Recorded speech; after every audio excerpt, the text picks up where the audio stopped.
muri kutonga kana zvinhu zvaramba kufamba munoblema asiri kutonga. Kotoita vanhu vakaenda kuchikoro vanozvibvuma kuti asiri kutonga ndiye auraya nyika, vari kutonga havana chavatadza. Saka kutonga kudii? Saka ari kutonga ndiyani? Kana asiri kutonga ari kuondonga zvinhu, vari kutonga vasingagoni kuzvicorrect vakatarisa. Saka ari kutonga ndiyani? Bvunzari pasaidi pako, ari kutonga ndiyani? So this remains a central question kuti ari kutonga ndiyani, because those who are in power are actually blaming Nelson Chamisa. Unozwa kuti ndakatarisa the situation in Zimbabwe right now. Those who are in power, they are blaming my businesses, they are blaming the opposition, they are blaming the citizens, they are blaming everyone except themselves.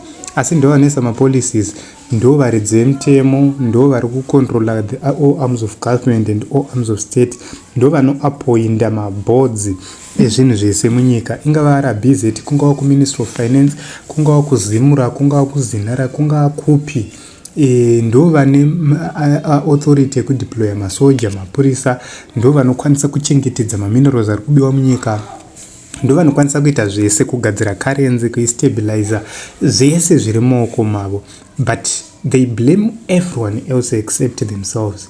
Hapana pandakambonzwa nezvaNPF vachitaura kuti for sure ike zvine zvitambobvumawa patikanganisa, patakanya, pataporonga. Unozwa kuti takazvitaura pavaintroduce chidigital currency chavo chacho, tikati this is so wrong. Stop doing this, because this is going to backfire. This is going to come after you. This is going to destroy the economy. This is going to destroy the currency.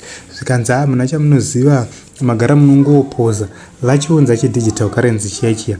Everyone knew that the introduction of the digital currency was going to eliminate the Zim dollar.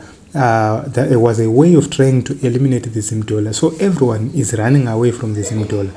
By all means necessary and by all means possible, everyone wants to benefit. Cannot asara ne value yanga inayo. And these people, they will never learn, because iwo chavajera chitsotsi chikiribidi. Unozoti ukaona vanhu vachisa mabarons parod yekuti vaite machange maanika, vanhu ivava havazi vana right, because we have the banking sector, but unoona vakuru vachitiza banking sector vachisa mari muroad. Isisu hatina mari isu, hatimborina madollars hatinawo isu. So ari kuisa madollars muroad ndiani? Ndivo vane madollars.